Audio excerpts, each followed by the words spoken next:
Na noite de hoje, o Contraponto conversa com o delegado Marcélio Tagiba e com o promotor de justiça Saulo de Castro Abreu Filho.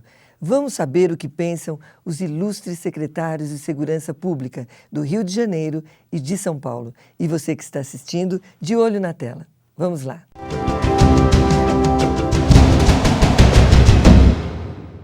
Bem, vamos começar então a nossa conversa com os dois ilustres secretários. Doutor Saulo, a Polícia Militar é vista pela população como uma polícia violenta. O que o senhor tem a nos dizer sobre isso? Olha, aqui em São Paulo são 94 mil homens, não é? Para você ter um número, teu telespectador, nós recebemos só no 90 150 mil ligações por dia, 4 milhões e meio por mês.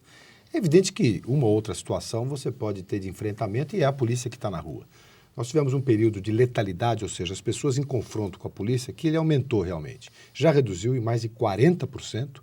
E o que é importante colocar, comparando com o número de prisões, que é o momento mais tenso do policial militar, é aquele que ele está contendo a pessoa, enfim, é evidente que muitos deles não querem se entregar, ele corresponde historicamente de 0,3% a 0,5%, né, a 0,5% de todas as prisões. Esse ano nós estamos com 0,2%, ou seja, o menor índice, né, na última década.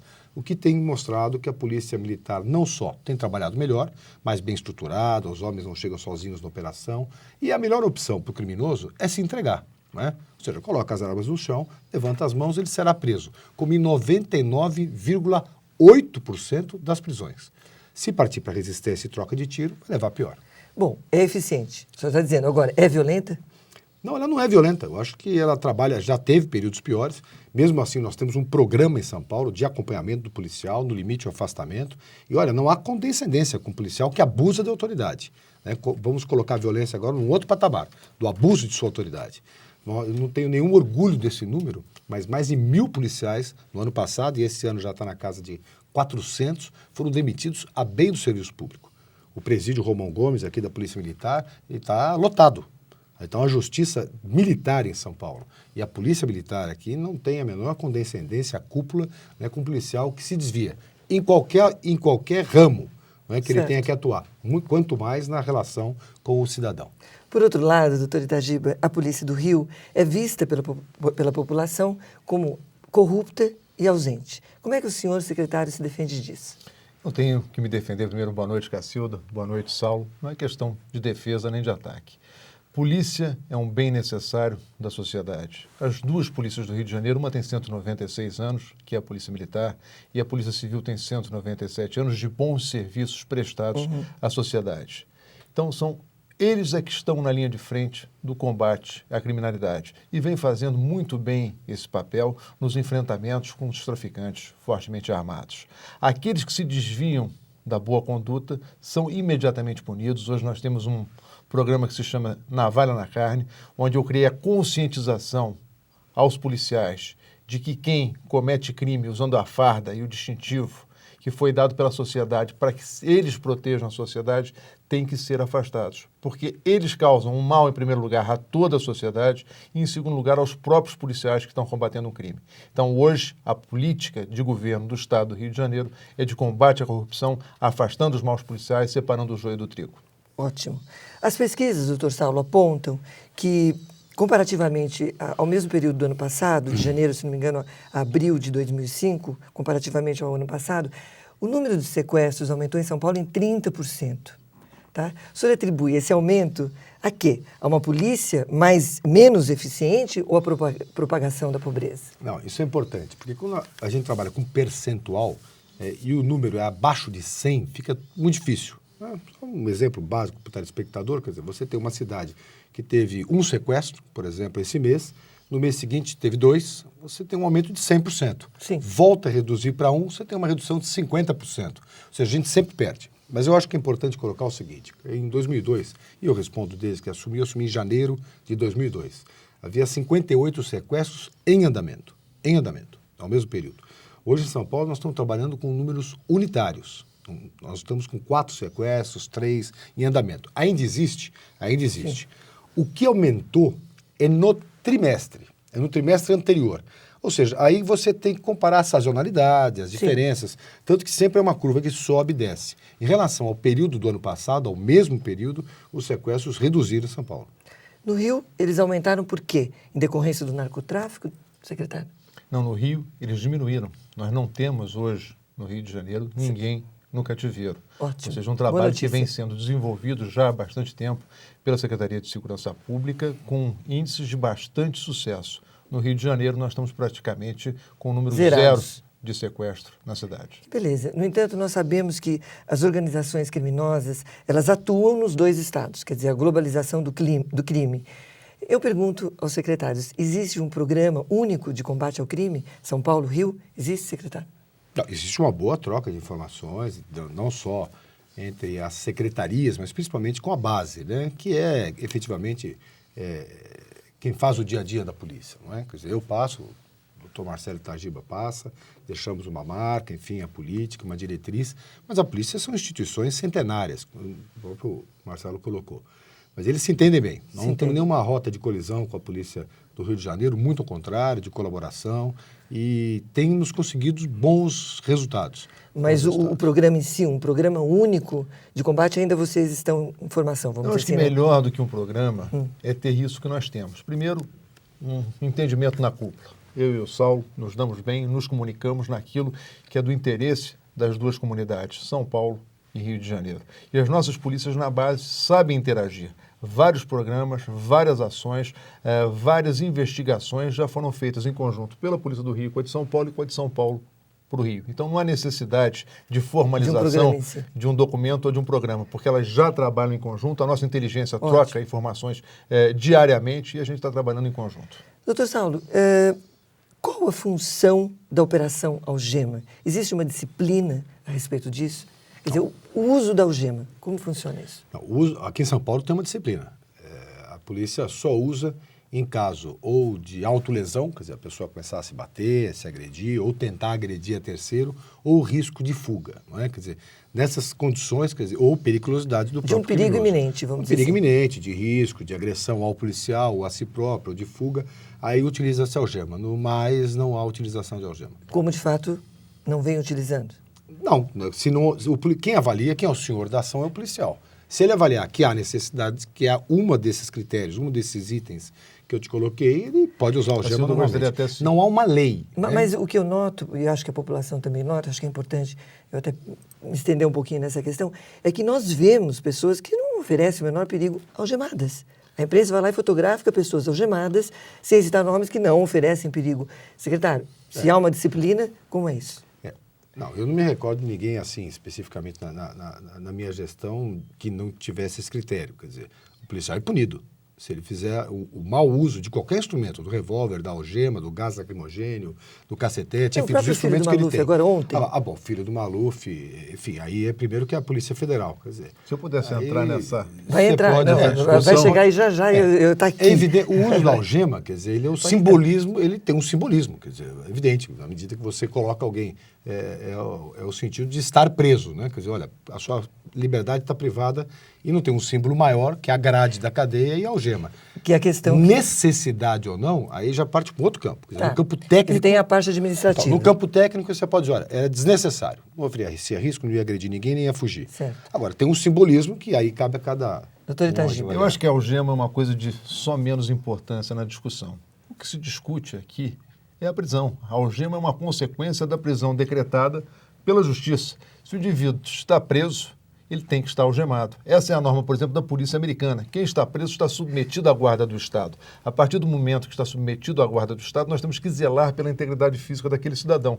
E a melhor forma de fazer isso é algemá-lo, para que ele não possa atentar contra a própria vida, para que ele não possa atentar contra a vida do policial. E mesmo que não seja uma questão de atentado à vida, seja até de autoflagelação em função de um distúrbio que ele pode ter naquele momento em que ele está sendo preso. Então, o que nós temos que discutir é o seguinte: se a prisão cabia juridicamente ou não. Cabendo a prisão, o simbolismo da prisão, como disse o Saulo, é a algema e a grade. Quer dizer, o indivíduo está preso, porque senão como é que nós vamos fazer essa distinção?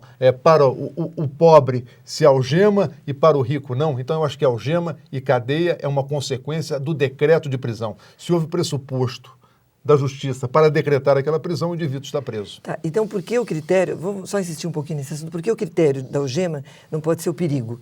Porque, veja bem, uma pessoa que aparece na mídia algemada, como é que fica a imagem dessa pessoa? A cultura da população paulista, da população carioca, não é essa. Quer dizer, uma pessoa que aparece algemada de frente para as câmeras, de frente, é complicado, entende, secretário? Não, eu acho que, em termos de estou fazendo um pouco, às vezes, da população. Um simbolismo até mais negativo foi ele vir preso no próprio helicóptero, né? Quer dizer, minimamente deveria vir no helicóptero da polícia e tal.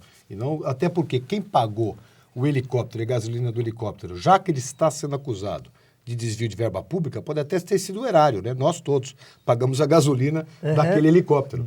Então, agora, claro, avisou antes na televisão, tal, tem um espetáculo, e que aí, se isso é condenável ou não, a gente parte com outro critério ético e tal. Certo. Agora, o fato de algemar ou deixar de algemar, para mim, foi muito mais chocante aí, como cidadão, ver o réu, o preso, ser transportado no seu próprio helicóptero, no seu próprio carro e tal. Eu não quero personalizar essa questão, Cacilda, mas eu acho que é importante a gente colocar uma coisa. Nos Estados Unidos é norma. Então, no outro dia, teve um grande ator de cinema que quebrou o Hotel Plaza, o quarto onde ele estava.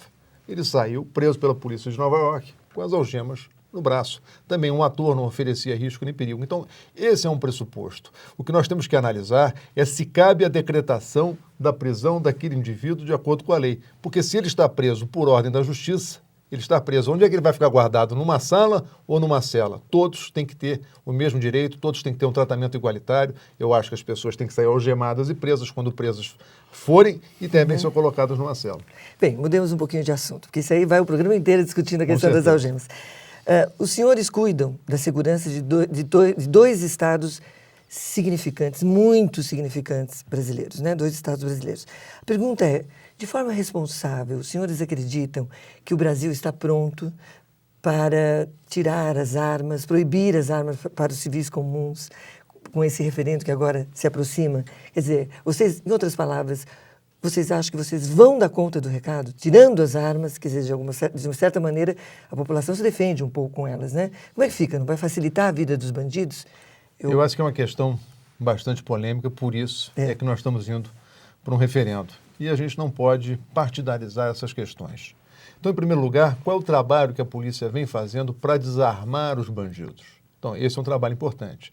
Então, todos os números que eu vejo, Saulo, Cacilda, que os jornais publicam, se referem o quê? Exclusivamente à diminuição da taxa de homicídio com base no quê? Na campanha do desarmamento. Mas se esquecem de computar as armas que a polícia do Rio, a polícia de São Paulo aprende no dia a dia do combate à criminalidade. Então, para você ter uma ideia, lá no Rio de Janeiro, nos 2 anos e meio deste governo, nós já apreendemos 38 mil armas nas mãos dos bandidos. Não é essa voluntariamente entrega pela campanha do desarmamento, não. É tipo apreendida. Apreendida na mão do bandido efetivamente no combate contra o crime. Então, essa arma tem que ser computada nessa avaliação. Agora, essa questão é uma questão que eu não quero dizer vote assim ou vote assado. Eu acho que é a consciência de cada um. Eu, como profissional de polícia que sou delegado de Polícia Federal, sempre trabalhei armado. Então, eu tenho uma predisposição a favor da utilização da arma como profissional de polícia que sou. Agora, eu acho que essa questão é uma questão que cabe a cada um decidir de acordo com a melhor consciência. Doutor Saulo. Esse dado que o Marcelo colocou, nós aprendemos mais ou menos esse número, 38, 40 mil armas por ano aqui em São Paulo. Armas ilegais, estão na mão de criminosos que entram ilegalmente. Sim. São Paulo não tem fábrica de armas, nós não fabricamos armas aqui em São Paulo. Quer dizer, e elas ingressam via Paraguai, ingressam via Porto de Santos, quer dizer, aí você tem várias rotas que todos conhecem. Qual é o problema da questão do referendo? Quer dizer, quais são as questões? O primeiro é o dado, ter um dado que a população possa ter objetivo. Então, quando o Marcelo coloca, olha, por exemplo, eu ouvi uma entrevista onde o ministro da Justiça diz, reduziu-se 18% o homicídio em São Paulo em razão do Estatuto do Desarmamento. Não é verdade. Porque quando falo estatuto, é uma forma até de jogar com a palavra. O estatuto é o todo, é a lei. A lei que, inclusive, puniu mais gravemente. Quem andava armado resolveu não andar mais, porque a lei não é só o mero recolher de armas. Não é? Até você pode ver as armas, tem até uma brincadeira que se faz, é um jargão, não é? Apesar da seriedade da campanha, que a gente fala é a arma de viúva. Não é? Aquela arma que está em casa que vira um estorvo. Tanto que quando você vê a destruição, você não vê a R-15, um AK-47, uma arma melhor. Não é? Esse é um dado. As armas, vamos dizer assim, que estão na mão do crime, a polícia apreende. E é isso mesmo. Essa arma para o homem de bem, para a pessoa de bem, que anda armado e pode cometer, enfim, um homicídio, um crime que, se não estivesse armado, não estaria ali. O que eu coloco é o seguinte, também sem precisar me posicionar, mas a única questão, eu penso assim, quem quer ter uma arma tem que introjetar o conceito que vai matar alguém. Não é? Olha, eu tenho uma arma para matar. Você não tem uma arma para outra questão.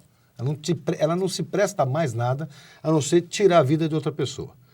Se você tiver esse conceito, quer dizer, a ponto de ter coragem de fazer isso, de matar uma pessoa, aí você pode até pensar em comprar uma arma. Qual o problema? A pessoa, às vezes, no impulso de comprar, de se sentir protegida, e a arma dá essa sensação de poder, de proteção e tal, ela num átimo de segundo, no que ela pensa duas vezes, né, ao utilizar a sua arma, o outro lado, o criminoso, não pensa. E você morre. Fora que você vira objeto de desejo porque você tem uma própria arma. Então, eu vejo muito despreparo, né, da população e gente morrendo em função de estar armado. Agora, você podia retrucar e dizer assim, bom, mas tem uma pesquisa de quantos crimes foram evitados porque as pessoas estavam armadas e evitaram, deram um tiro para o alto ou no criminoso? Não tem. Quer dizer, então, como você não tem isso, exatamente, você não tem como medir. Então, o temor é colocar a questão para a população, né, dessa forma maniqueísta. Ou seja, quem é a favor do armamento é da bancada da arma, é uma pessoa truculenta, é um reacionário, e quem é a favor do desarmamento, muito ao contrário, um progressista, quer avançar e tal. Eu acho que para um referendo, uma experiência nova no Brasil, não é, quer dizer, a única coisa que não se precisa, é a emoção. E está se tratando com um grau de emotividade muito grande essa questão, até por falta de dados. Agora, antes de encerrar o primeiro bloco, eu vou fazer uma perguntinha que vou pedir que os senhores respondam assim, bem rapidinho, para dar tempo. Do segundo bloco, sair inteirinho. Onde, doutor Marcelo, o senhor acha que os presos lançam os entulhos quando eles cavam esses túneis, quando eles fogem das prisões? Quer dizer, como é que ninguém vê o entulho, que evidentemente deve ter, porque ao escavar os túneis, eles formam os entulhos. Será que... Muitas vezes se vê e muitas vezes o alerta é feito justamente em função dos entulhos, em função do barulho. Quer dizer, quando existe esse tipo de fuga, isso é feito. E normalmente o que nós temos visto, principalmente vimos em algumas cidades brasileiras, é que hoje em dia se cava de fora para dentro e não de dentro para fora, como foi esse assalto ocorrido lá no Banco Central, se não me engano, em Fortaleza, onde foi cavado de fora para dentro e não de dentro para fora. Bom, isso não caberia muito ao senhor, doutor Saulo, porque o doutor Saulo, professor da PUC, ele dava provas na faculdade, assim, lendo jornal, doutor Marcelo, lendo jornal e os alunos colando à vontade. Só que, ao final, ele dizia, você colou, você colou, você colou e você colou. E sabia exatamente quem tinha colado, ou seja, enxergava 360 graus. Onde o senhor acha que eles colocam os entulhos? E eu dizia mais, eu dizia, olha, pode colar à vontade, porque afora essa questão, como é um jogo, se eu pegar... Eu tomo a prova, se eu não pegar, ótimo, você saiu bem. O mercado dá conta, eu dizia isso. Então eu falava, olha, já começa a ver quanto é o aluguel da máquina de xerox e põe assim, tira esse xerox perto do escritório de advocacia e tal. Porque, no fundo, quer dizer, o estudante, seja em qual área for, mas principalmente na área de direito, o mercado dá conta, vamos dizer, de afunilar e trazer os melhores. Olha, com relação a isso, tem mesmo, não é? Quer dizer, você tem desde corrupção, carcereiros que se deixam levar, você tem essa questão de fora para dentro, quer dizer, os presos estão aumentando. São Paulo... Estão se organizando, né? Eu não tenho os números do Rio, mas deve ser em torno de 22 mil presos no estado do Rio de Janeiro. Nós temos 140 mil no estado de São Paulo. Você pode dizer, bom, é um estado com o maior número de habitantes. Proporcionalmente, São Paulo tem 23% da população brasileira e quase 50% da massa carcerária. Os presos estão aqui. Por quê? O instrumento que a polícia tem é a prisão, não temos outro. Quer dizer, o delegado ou lavra o flagrante ou não lavra. Então, ainda muito disso acontece, apesar daqui ter uma secretaria própria para isso, a Secretaria de Administração Penitenciária, e eles, olha, são criativos. Até porque fica ali, muitos em ociosidade, molham a terra, colocam em saco, conseguem, enfim, acertar. Bem. Depois, se quiser, no próximo bloco, eu te conto uma passagem interessante de um juiz que era muito benemérito aos presos, que levava caixas de supermercado para os presos fazerem os trabalhos manuais. Sim. E um dia teve uma mega fuga numa comarca e a parede da cadeia, não é, toda cavada. Eles cavavam devagarzinho com cimento, eles misturavam em água e molhavam aquele papelão e simulavam a parede, estavam cavando. Fizeram uma sindicância, quem é que fornecia as caixas? O próprio juiz. Coração muito bom, o preso pediu... Sim, jamais poderia imaginar. Jamais poderia imaginar. Então, criatividade é o que não falta. Você dá uma tampa de caneta Bic Viu? E eles Ele fica acham ali o dia inteiro cavando. certamente vai, que vão sai. fazer. Mas com os problemas que nós temos, isso é o problema de outra secretaria. Tá certo, a penitenciária. Bom, gente, vamos parar um pouquinho, daqui a pouco nós voltamos. Continue conosco.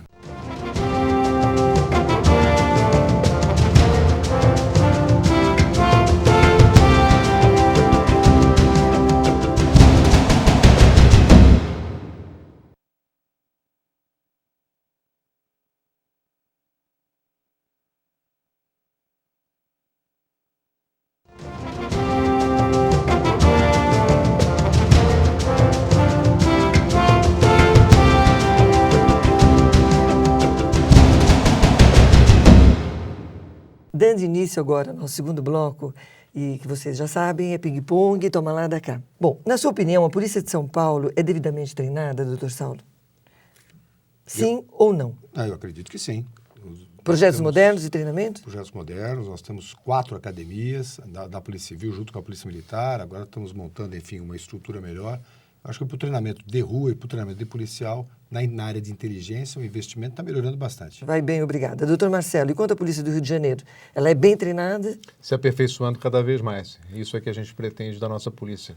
Treinamento não é uma coisa estanque, é algo que tem que ser aperfeiçoado continuamente. Muito bem. Para os corruptos, doutor Saulo, só há uma solução, o cárcere. Verdadeiro ou falso?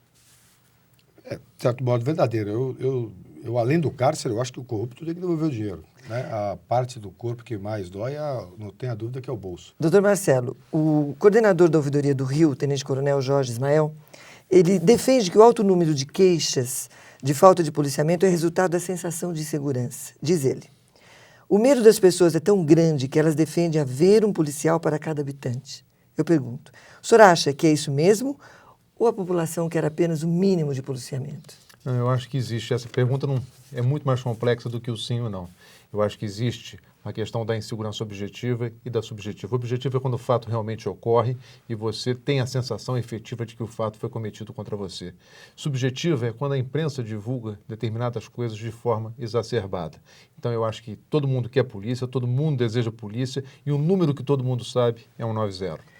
Doutor Saulo, qual o traço marcante do criminoso hoje em dia? Na sua opinião, um traço marcante? Aqui em São Paulo, a idade e o desejo ao patrimônio. É o roubo, o ladrão. 18 a 23 anos, quer ter as coisas. É medido pelo que tem, não pelo que é. Ele quer a marca, o tênis e tal. E é esse que é o crime que deixa a cidade com a sensação de insegurança exacerbada. O farol na esquina, é à noite, é sair. É o crime de roubo cometido por esse jovem de 18 a 23 anos, que está aí, 140 mil, uma geração perdida atrás das grades. Doutor Marcelo, o criminoso tem medo de polícia? Tem ou não tem? Tem medo de polícia, sim. E é bom que ele tenha. A população tem que ter da polícia o respeito e respeitar a polícia. E o bandido tem que efetivamente temer a polícia. Bom, o senhor ainda então. Os bandidos estão cada vez mais cínicos, tranquilos e confiantes na impunidade. Verdadeiro ou falso? Falso, senão as cadeias não estariam cheias. Doutor Saulo, hoje ocorre uma grande encenação contra a violência? Por parte da polícia eu não acredito, mas às vezes, numa ou outra cobertura, você tem um sensacionalismo, vamos dizer assim, e além do limite da notícia. Tá bem. Doutor Marcelo, quem sobrevive à cana, está condenado à liberdade. Verdadeiro ou falso? Não, acho que quem sobrevive à cana tem que ser recuperado para poder voltar ao meio e poder ser de algum serviço à sociedade. Mas hoje o que nós temos no nosso sistema prisional é justamente o contrário disso. Qual o seu orçamento em números redondos, doutor Saulo, para a Secretaria de Segurança Pública? Devemos executar esse ano 5 bilhões e 300 milhões. E para o ano que vem, já enviado à Assembleia, vai passar de 6 bilhões de reais. E o seu? Em torno de 2 bilhões. Qual a secretaria de governo de maior visibilidade para quem quer concorrer ao cargo eletivo, doutor Saulo? Na sua opinião. De maior visibilidade? Aham. Talvez em termos de aparecimento na imprensa, com certeza a segurança pública é uma delas, até porque a população tem interesse sobre o tema. Está aí o seu programa, quer dizer, você vê que as questões que você coloca demandariam aí um programa a mais para discutirmos até. Mas eu acho que há outras, não só na questão de visibilidade, mas no bom trabalho. Mas a mais é segurança. Quem é bom gestor público gere qualquer situação, mesmo aquelas sobre as quais ele não tem o domínio do tema, não tem a formação para aquilo. Ele, sendo um bom gestor, sabendo respeitar a coisa pública, as coisas avançam. Doutor Marcelo, e o senhor? Qual é a secretaria que tem maior visibilidade, na sua opinião? Eu acho que o Saulo definiu bem, aquela que tem o bom gestor, aquele que é competente, aquele que está envolvido com a sociedade e quer, de fato, trazer ideias novas para a melhoria da vida das pessoas. Doutor Saulo, qual é a secretaria que afasta mais o marido da mulher? Ou seja, o secretário da esposa? Depende do secretário. A minha até exige algumas coisas, mas eu estou sempre presente em casa. E qual, na sua opinião, doutor Marcelo? Qual a secretaria que afasta mais? Eu acho que toda a atividade, quando a gente se dedica, cria um vácuo, né, da presença, mas a gente sempre se esforça para estar presente com a família e com os filhos. O senhor é bravo, doutor Saulo? Eu? É.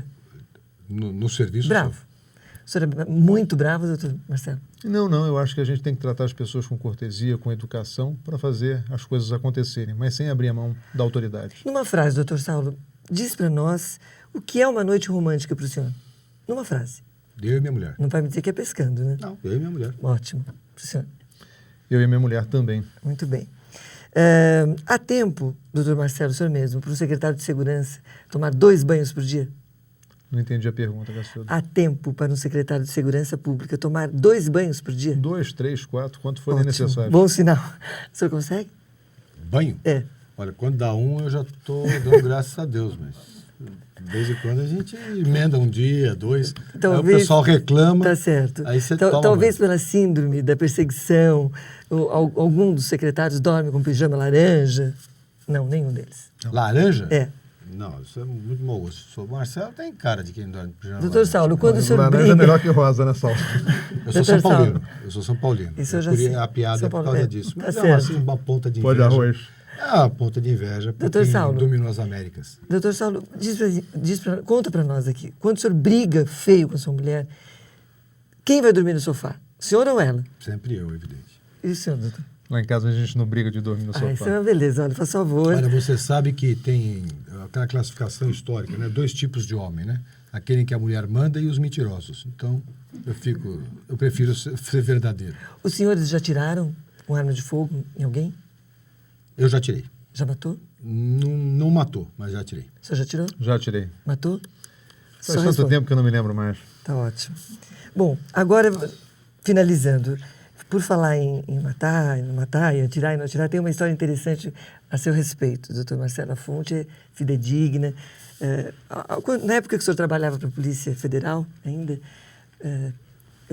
eu fiquei sabendo que o senhor estava numa noite dormindo, foi acordado com os tiros, os segurança, o senhor morava ali no Morumbi, aqui em São Paulo ainda, e parece que houve algum tiroteio, o senhor ouviu um barulho qualquer, levantou, pegou a arma debaixo da cama, voando, saiu, e foi um sucesso absoluto. Essa operação, o senhor realmente cometeu um strike ali, se fosse boliche, quer dizer, conseguiu pegar os bandidos, enfim, foi um sucesso. Só que teve um porém, o senhor saiu do jeito que o senhor estava da cama, né? Então, me parece que o senhor estava de cueca naquela noite. Isso foi antes da gestão do Saulo. Eu tive uma tentativa de assalto no Morumbi, onde eu tive um vigilante baleado na minha casa por 3 elementos. E eu tive que sair do jeito que estava para poder dar o combate e defender meus filhos, que na verdade estavam saindo para a escola. Isso é um fato verdadeiro. É verdadeiro. E foi um sucesso absoluto. Se foi eu sucesso, até ia brincar com o senhor, pelo fazendo uma menos... brincadeirinha, dizer para o senhor lançar, está na moda agora, cueca, lançar cueca da paz. Porque, afinal de contas, o senhor realmente teve sucesso na operação. Aliás, era a minha curiosidade. As balas você carregou... Está na moda carregar coisas diferentes na cueca, além do tradicional, não é? Bom. Agora, por outro lado, doutor Saulo, o senhor também não vai escapar de uma, porque eu também soube de fonte fidedigna que o senhor passou aí por uma pequena cirurgia e o senhor foi impossibilitado de falar durante uns 4 dias. E esses 4 dias englobou aí um final de semana. E a sua família confessou que foi o final de semana mais tranquilo da vida deles. É verdade, doutor Saulo? E único. E único, porque jamais... Já terminou. Mas é verdade, eu precisei parar de falar. E até tinha uma coisa engraçada, porque na medida que eu tinha que escrever, né, evidente, para as pessoas. E as pessoas me respondiam por escrito também. É como se eu tivesse ficado surdo. Exatamente, quer dizer, uma experiência única também. É uma né? boa técnica. Mas, olha, lá em casa eu acho que isso é fundamental. Quer dizer, para qualquer homem, mulher, na vida pública ou privada. Mas nessa Secretaria de Segurança, onde a gente lida com a desgraça, porque na malha de proteção que nós criamos, não é? Desde a assistência, desde a complementação da renda até o trabalho, quando tudo isso falha, aí é polícia. Então, aí é só desgraça, não é o que eu falo. Aí você só lida todo dia com o drama das pessoas que, enfim, foram vítimas de um crime. E a sensação de impotência, eu acredito que de ambos é grande. Eu sempre digo o seguinte, a polícia atua nos efeitos, não nas causas. Então, toda vez que o mar fica revolto do outro lado, o dique de contenção é a polícia. Quando transborda, passa por cima e atinge o resto da sociedade. Nós temos um problema social grave no país que, aliado à questão das drogas, desenvolve essa coisa perversa da violência nas grandes cidades brasileiras. Rio e São Paulo não estão no primeiro lugar do ranking da violência. Tem outras cidades